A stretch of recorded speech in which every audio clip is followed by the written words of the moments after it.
Quan arriba una senyora a la sala de parts fem una identificació activa, preguntem el seu nom i cognom i verifiquem que sigui la senyora que hem d'atendre. Una vegada neix el nadó, també fem una identificació, tenim uns kits que són amb una etiqueta que va igual a la mare com al nen. Com a novetat aquest any tenim kits també per bessonades. Un cop arriba un nadó nascut de sala de parts, el nadó puja amb una polsera al peu on hi ha el nom i una etiqueta identificativa que ha de correspondre amb la mateixa del melic, de la pinça del melic, i ha de correspondre també en el braçalet que porta la mare.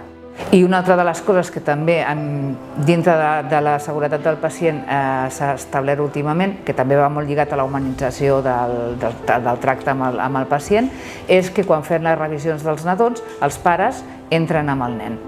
Les infermeres d'atenció primària, quan hem de vacunar els infants, el que fem és preguntar primer a la família nom i cognoms, entrem a la història clínica, revisem que no hi hagi cap al·lèrgia medicamentosa i observem quines vacunes té administrades.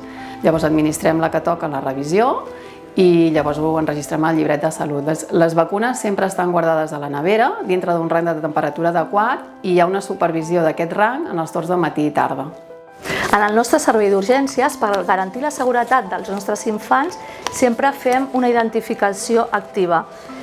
Nosaltres cridem els nens per nom i cognoms i entren acompanyats sempre dels pares, i tant els pares o el nen, si l'edat ajuda, li demanem que ens digui com es diu amb noms i cognoms. Tenim les etiquetes que ens ha fet el servei d'admissions i el braçalet identificatiu, perquè volem que tots els nostres nens estiguin ben identificats i evitar qualsevol error. Aquí en pediatría, los niños menores de 16 años tienen que estar acompañados de un adulto responsable siempre.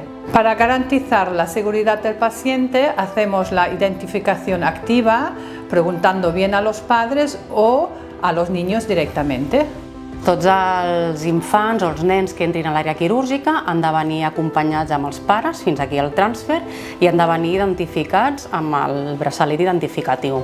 Aleshores, una vegada aquí, nosaltres comprovem que el braçalet correspongui amb la identitat del nen, li preguntem al nen el seu nom complet amb els cognoms i en el cas que els nens no puguin respondre perquè són petitets, els hi preguntem als pares.